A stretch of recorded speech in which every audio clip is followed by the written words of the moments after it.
Let me ask you, when do you own something? When you've purchased it? No, it actually happens a lot sooner than that. We'll talk about it on today's episode of The Buyer's Mind.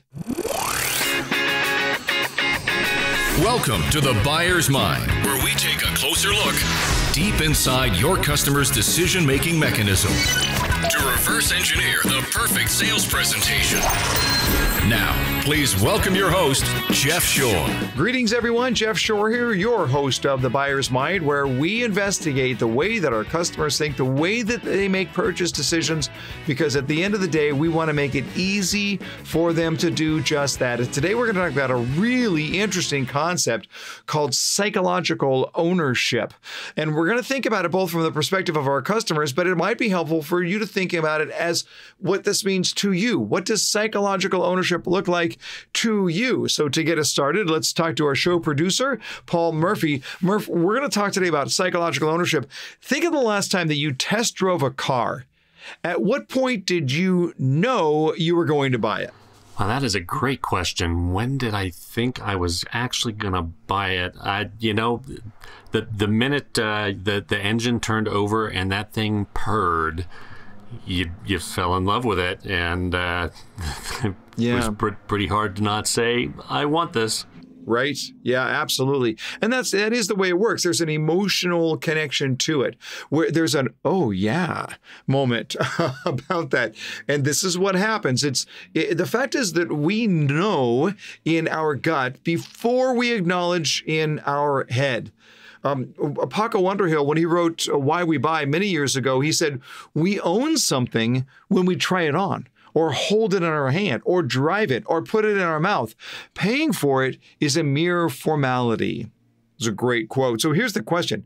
How do you get your customer to own something sooner and to be conscious of that? That's what we're going to get into on today's episode of The Buyer's Mind as we talk to Dr. Colleen Kirk about psychological ownership.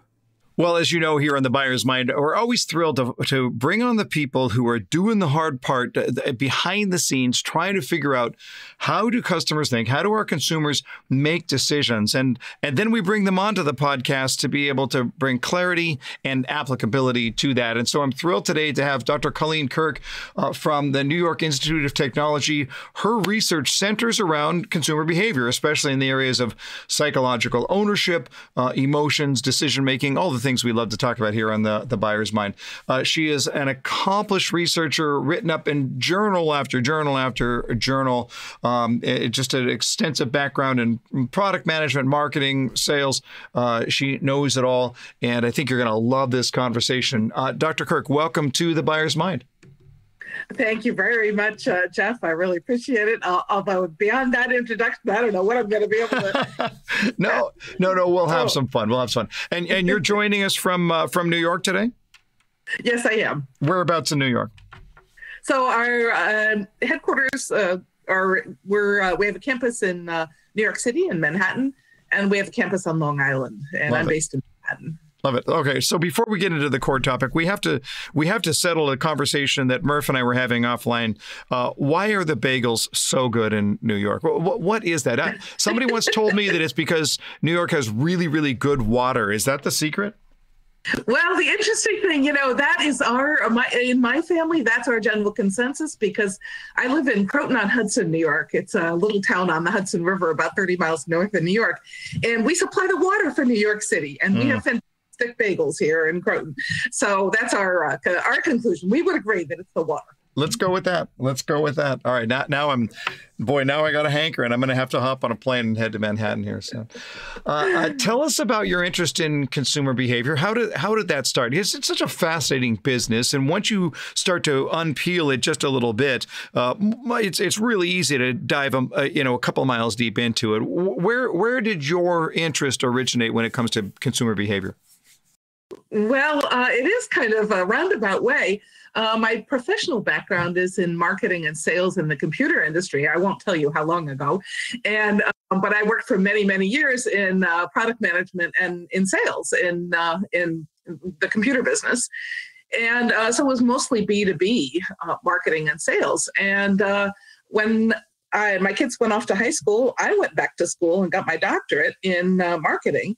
And I took my first consumer behavior class and just absolutely fell in love with it. I just thought it was fascinating that something as simple as a product sitting on a shelf next to a sealed package of toilet paper, could somehow make the consumer feel like there was some potential for contagion there. That was a crazy example, but just fascinated with the notion of consumer behavior and how funny we all are. Your initial experience was in sales and marketing. When you were taking that class, can you remember back to thinking, oh man, how much did I not understand about the way that people make decisions? And how much would this have helped me if I knew this stuff when I was a practitioner in the field? Absolutely. Absolutely. There's so much more to understand about the way people think and even establishing relationships with people. Absolutely. Yeah, it's such a fascinating field, and you can dive so deep. So from that point, you looked at it and you said, "Okay, now I know what I want to do with my career." Because listen, you had a whole career in frontline marketing and sales in the computer business before you started to do what you've done. But when I look at the body of work that you've done in the meantime, you've had a very, very successful career, a very prolific career. Was it at that point where you just looked at it and you said, now I want to do what I know to do. Now I know where I want to make my mark. Well, yeah, that's, I started, most of my research started off in the technology area, and I did a lot of my research in that area because I still love technology to this day. Yeah. And, So I study a lot. I've studied a lot of about how consumers interact with technology, and I came to come across this field, this theory of psychological ownership. Really, John Pierce from University of Minnesota and Joanne Peck was really Joanne was really the instigator and kind of wrote the seminal paper on psychological ownership in consumer behavior back in 2009. And I read that, and nobody had applied that to digital consumption yet. And I looked at that and I thought, oh my gosh, that's what's going on here. I'm starting to feel a sense of ownership of these technologies. So that's kind of what I've been studying. And then from there, I've explored the whole area of psychological ownership and just had great fun with it. Give us some definition. When you talk about psychological ownership, I think typically when we think about ownership, we think about more of a transactional ownership, more of a positional ownership. How do you define a psychological ownership? Oh, that's certainly a great question. So the way I like to explain it is if you think about it, it's very easy if you're a professor to understand psychological ownership, but anybody who's ever sat in a classroom can understand it. So if you imagine, you walk into a classroom on your first day of class and you pick a seat and you sit down, and then, you walk into class the second day of class. Where do you sit? Same seat. The same seat. Mm-hmm. And what do you do when you walk in and you see Jane sitting in the seat that you had the day before? Right. I'm all verklempt. It's like, Jeff, you're probably way too polite to say anything. Right. And most of my students are too polite, but they are thinking, Jane, what are you doing in my seat? So that's a feeling of what we call psychological ownership. You feel like even though the school legally owns that seat, you feel a sense of ownership of that seat. Does it transfer? And by the way, I think there are a lot of salespeople who go to their sales meetings every week, and every week the same salespeople are sitting in exactly the same chair. And if somebody moves, oh my goodness, it's just like the world stops spinning. That's how could you do this heinous act? Absolutely. How does psychological ownership affect the way that consumers think about a product? Because is it just inherent that if I own something transactionally, then I also own it psychologically? Or is there a sense of, can I take an ownership in something, even a brand, long before I own it? Oh, yeah, definitely. So the two ideas can be related, but they don't have to be related. So there are many, many things. If you look around your house and you think, you look at some of these, gifts maybe that your great Aunt Susie gave you that is really meaningless to you, but you accept that being a nice person, you may not have a great feeling of ownership of that gift. For example, there's probably a lot of other things in your house that were in your house and that you legally legally own, but you do not have much psychological ownership for.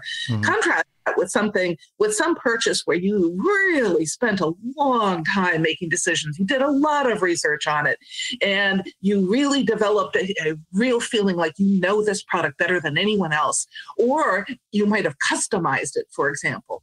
Or you went into the store and you really picked it up and you really looked at it and you touched it and you felt it with your hands. All of these things elicit these feelings of ownership. So even before you legally buy something, you can have this feeling of ownership or psychological ownership. You know, it's interesting. I remember reading, I believe it was Paco Underhill, Why We Buy, many, many years ago. And I think he made that point. He said, when do we own something? We tend to think, well, when we pay for it, right? But we own it when we try it on or hold it in our hands or taste it or whatever it is. Paying for it actually becomes something of a formality. So the way that you've described it, then, that psychological ownership is an incredibly powerful motivator. If I own something psychologically before I actually buy it, pay for it, commit to a salesperson I'm going to buy it, if I've got that sense of deep-rooted psychological ownership, the transactional part is actually quite simple. That last step is not that difficult. Even more fascinating to me, when I first started researching this idea, what fascinating to me was that people are willing to pay more for products that they psychologically own. And my colleague Joanne Peck, who I mentioned before, she and Suzanne Shu showed with some research that if a consumer picks up or touches or moves a product, simply touching it is enough to elicit this feeling of ownership. And then they're willing to pay more for the product. So research has shown this time and again, that if we can elicit feelings of ownership in our customers, they value the product more highly and they're willing to pay more for it, because it kind of becomes part of their self. It becomes part of their extended self, as Russell Belt calls it. So, and then that's why we're willing to pay more for it. And of course, at the same time, we're also more likely to buy it. You know, I'm thinking of an incident recently where I play ice hockey, or as they say in Canada, hockey. And I was at a hockey supply store, and I was looking at a new stick, right? Well, you can't actually take it out on the ice. You can't shoot, but they've got a little pad there, a little hard plastic pad, and you can take a puck and just sort of move it around a little bit. And I'll tell you, in my mind, as I was just trying to get the feel of what it was like to maneuver this puck around this little plastic mat, and in my mind, I was on the ice, right? I was skating down the ice, and I was deking, and guys were like coming out of their shoes. They couldn't keep up with. For some reason, I was skating better when I was holding this stick, and the psychological ownership was so profound. What was interesting about that is I had no idea what the price of the stick was as I was doing it. But by the time I had that sense of how good I was going to be once I owned this stick, I didn't care. It didn't matter to me. You could have told me, yeah, that stick is $12,000, and I would have said yes. So it's fascinating how that works.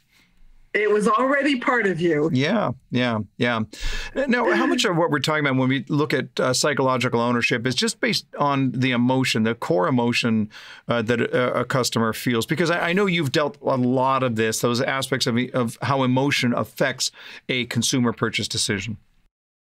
Yeah. So psychological ownership is really interesting because it kind of has two aspects to it.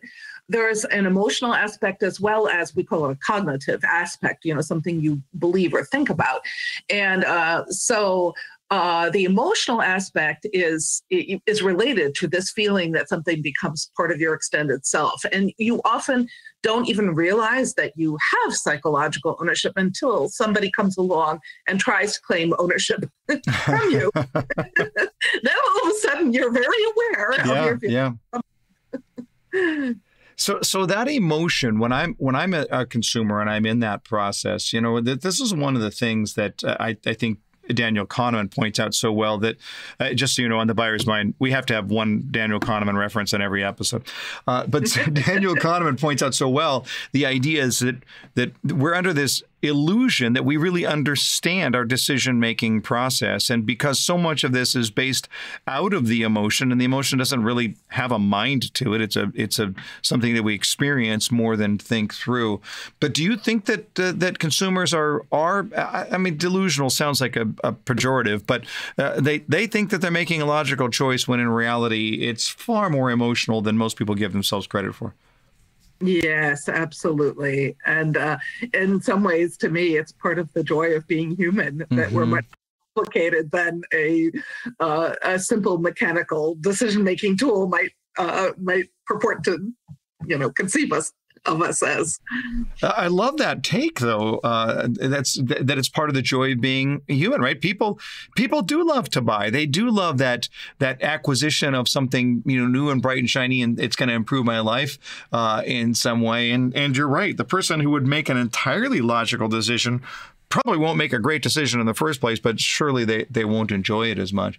As you look at how that emotion affects the consumer purchase decision, are there anything that you've run across that say, well, this is something that was very interesting to me? Maybe something you learned about yourself in your own studies or about other consumers to say, here's a way that the emotion moves the needle in ways that we probably did not understand.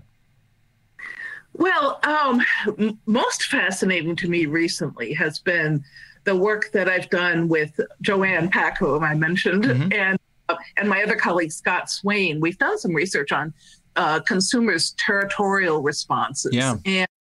And I can tell you a personal story, and I don't know if this will be of interest to your listeners, but I'll tell you a personal story because this is exactly how this research started. And I was shopping for a floor tile for my bathroom. We were redoing our bathroom, and I was in a tile store shopping in Briarcliff near where I live. And I'd spent an hour in this store shopping for the perfect tile and trying to match colors and compare colors and sizes and shapes. And finally, I found the perfect tile, and I picked up this sample piece of tile. I picked it up. It was this big, huge, heavy thing. I carried it up to the counter, and I was waiting in line to check it out and bring it home on loan to see if it would work in my house. And so sitting there on the counter in front of me, and I was imagining it in my house. And all of a sudden, the lady in line behind me reached out and put her hand on the tile. And honestly, I won't even admit how strong of a physiological reaction I had. Even I didn't say anything, of course. I tried to be more polite, but I was shocked, and I was shocked at my own response. Honestly, I felt a very strong emotional response, and I thought for the next 3 days, driving to and from work, I thought about this response and why I had this kind of really a gut response to her action of putting her hand on the tile. It made no sense. I knew there were more samples in the back. I knew she wasn't going to steal my tile. It made no sense from a mental standpoint, a cognitive standpoint, but it certainly was an emotional response. And so that really is how my research all started, and on territoriality. It just was... I just spent a lot of time diagnosing this and then talking to my colleagues, Joanne and Scott, and we did a whole bunch of experiments to kind of, take this apart and understand why it happened and when it will happen and what the outcomes are. Just to clarify here, is the territorial response an extension of psychological ownership? Yes, it is. Because if I had been in this tile store picking up the tile for my husband, if this had been his project and I had just been stopping by, or a friend, and stopping by and picking up this tile for them, I would have had the tile in front of me. And I am quite sure I would not have had much of a response at all if the lady behind me had put her hand on the tile. But this was my tile. I felt high psychological ownership of this tile. And that's what triggered this emotional response. So we have shown in many, many experiments that if you elicit feelings of psychological ownership, that if somebody else comes along, and we've shown how this happens, and somebody else comes along and they try to communicate ownership with using the same mechanisms that trigger psychological ownership or elicit, and those are control investment of self or intimate knowledge, and I'd be happy to explain that. But if someone else signals that they feel ownership of this product, like, touching the tile, moving a cup of coffee, telling you how well they know something, how intimately they know a particular product, the consumer is likely to feel infringed. Mm-hmm. Yeah. And this feeling of infringement comes from the psychological ownership that they have, and has all kinds of not so good outcomes, actually. From a marketing standpoint, many of the outcomes are not really so positive. So from a sales standpoint, it's kind of important to understand this, actually, from the standpoint of a salesperson, because it's very easy for a salesperson. We've shown in several of our studies, we've shown that salespeople can actually infringe on consumers without realizing it. It's interesting. My background is in real estate, the real estate world, and especially in the new construction area. And it's a constant conflict between home builders and home buyers, because home builders, while they're building the home, they're looking at it and they're saying, this is our home, right? We are building it. Now, we're building it the way you asked us to, but it's still our home. And therefore, you can't go on the property, and please don't tell us there was a broken window. We know there's a broken window. Don't tell us that there's a crooked board. We know there's, right? And there's this battle. Meanwhile, you've got the home buyer who's looking at it and saying, hey, you know what? Why did the contractor leave the Doritos wrapper and the empty soda can in there? And by the way, that board is crooked. And I had never really connected these dots, but it sounds like that's an example of a customer who truly does not own this product yet as a transaction, but owns it psychologically and is now quite upset that their product, we used to think about it and say, well, it's all about what the customer is going to feel about the home in the future, but it's not in the future. It's what they're feeling right now. Oh, it's a wonderful example. I just love it. Yes, it's a battle of ownership. You've given a really, really great example. And actually, homes, of course, are given, the integral role they play in our lives and the huge investment they are for a consumer.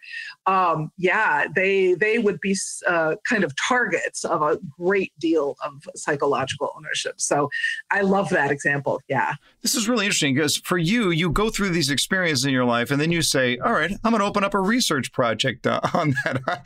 I go through these experiences and go, wow, what was that all about? So that's great. One other thing here, you use a really interesting term here that you talk about narcissism in consumer behavior. It's interesting to me because it's a term that's normally attributed to salespeople being narcissistic, but you're suggesting that there is a degree of narcissism in consumer behavior.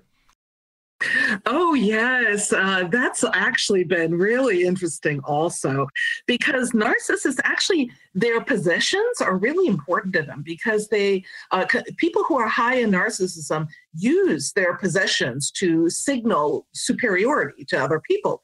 And so consumption and narcissism is a really fascinating area that we're just kind of really starting to explore. It hasn't really been well explored yet in consumer behavior. And so one of the things that we found is that people who are high in narcissism believe innately, they believe that they're superior to others. Okay, that's kind of, fundamental to the definition of a narcissist. But at the same time, they believe that others think that they are superior, more intelligent, more attractive, but also that they're more likely to own or feel psychological ownership for an attractive target.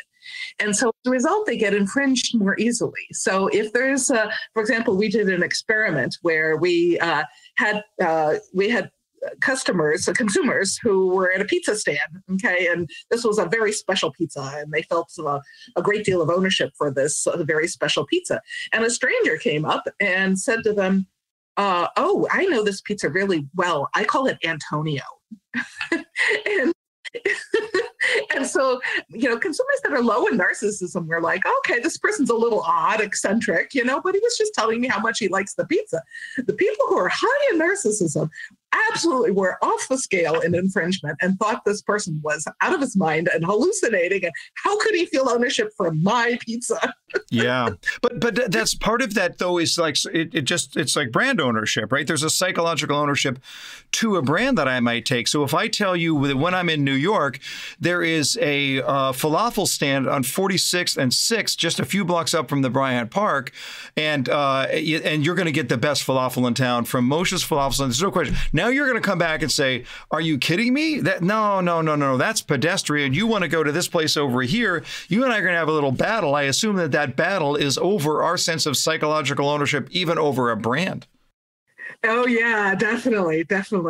And we're looking at some new things too, some new ideas regarding those kind of signals that you're sending, because I'm out of town. So like here you are, you're trying to claim ownership of something that I feel like I own. I'm a New Yorker. So that makes it even worse.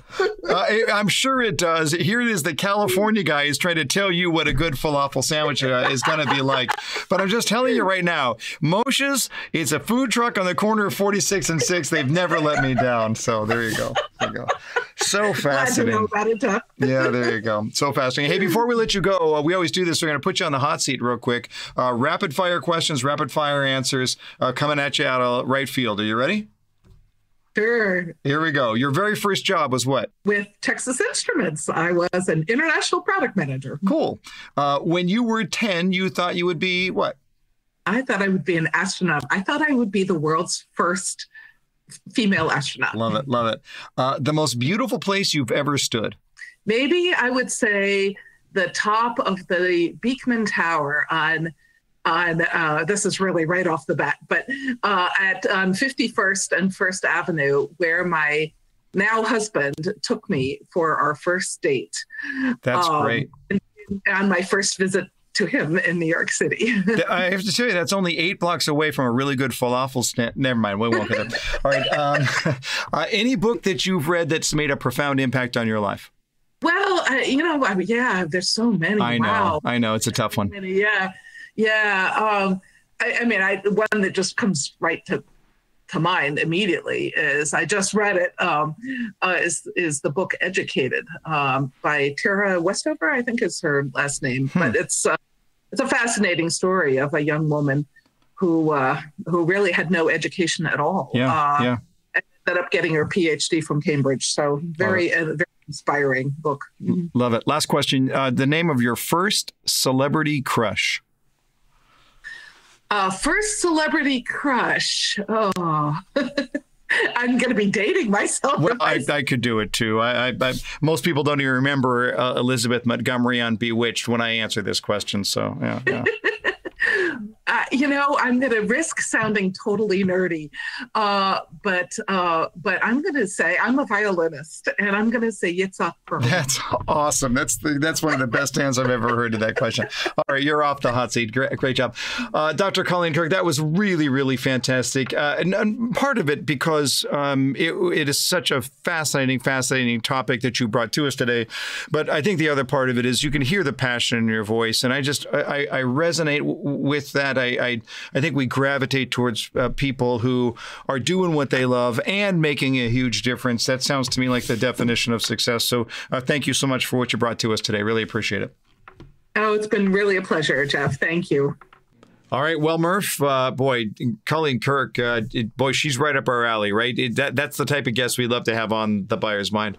Well, and to take something that is so heady, things that we talk about as being written in white papers, that how do you even begin to understand it, that she brought it down to earth and made it understandable was fantastic. Absolutely. I'm looking at it from the perspective of how do we get our customers to own something sooner?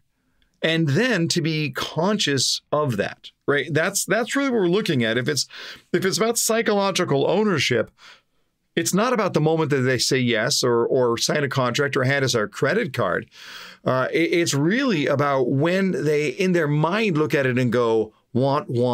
I want this. I want to own this. And then when they do that, there's that little jump that says, you know what? I think I already do. Now, it's interesting because it may not be a conscious decision, but it's a non-conscious decision. And at that point, everything else is a formality. Oftentimes, the sale is made, or more specifically, the purchase is made long before the salesperson knows it. So a customer has already made an emotional commitment to a product, and everything that happens thereafter is something of a formality. So here's the question. How do you get your customer to own something sooner? And to be conscious of that. And I think the way that you do that is that you ask questions about their life more than about their product, but that directly relate to the product. So for example, if you're selling cars, you might consider this question, and fair disclaimer, I've never sold cars before, but car sellers, if you don't like it, then tweak it, but stay with the theme of where we're going here. What if I said, tell me about your favorite weekend getaway spot? Where do you like to drive to on the weekends? Now, when I ask the question, I'm asking about their favorite weekend spot, but what am I doing? I'm placing the customer into their own future. And even while I'm on a test drive, I'm getting them to imagine driving this very car to that spot. So I'm connecting a strong emotion in the car with a strong emotion in my life. That's the idea. Now, look, if they don't have a strong emotion in the car, well, you're probably not getting the sale anyway. But if they do, I'm connecting it into something, and then what do I get? Psychological ownership. In my mind, I am seeing myself driving this car to my favorite place. Or if you're selling homes, a question like, where does the dog sleep? Where does the dog sleep? Now what's happening? I'm thinking about my dog, and let's face it, everybody loves their dog. I'm thinking about my dog, but now I'm thinking about my dog in this home. What happens? Psychological ownership. If I'm selling jewelry, I can ask the question, tell me your favorite upscale restaurant. And now what's happening? You go to an upscale restaurant, you're going to dress up, right? So what am I going to do when I dress up? I'm going to wear this jewelry to my favorite upscale restaurant. So the technique here is to take the best of the joy of your product and combine it with the best of their life. And you put those things together, and it leads you to a sense of psychological ownership. Why? Because these are transporting questions. They take the customer into her future, into his future. So I'm going to suggest that you brainstorm this, that you spend a little time trying to figure out, how do I get the right question about my customer's life that will help them to take the product that I'm selling and move it into that realm of psychological ownership. And then once you've thought about the right question, now ask, when's the right time to ask that? When's the perfect time in the presentation to ask that question? If we can combine these two things together, we increase the psychological ownership. We get that customer owning it even before they buy it. It's fun, it's enjoyable, it's connecting, it's relational, and at the end of the day, you know what I get to do. I get to change their world.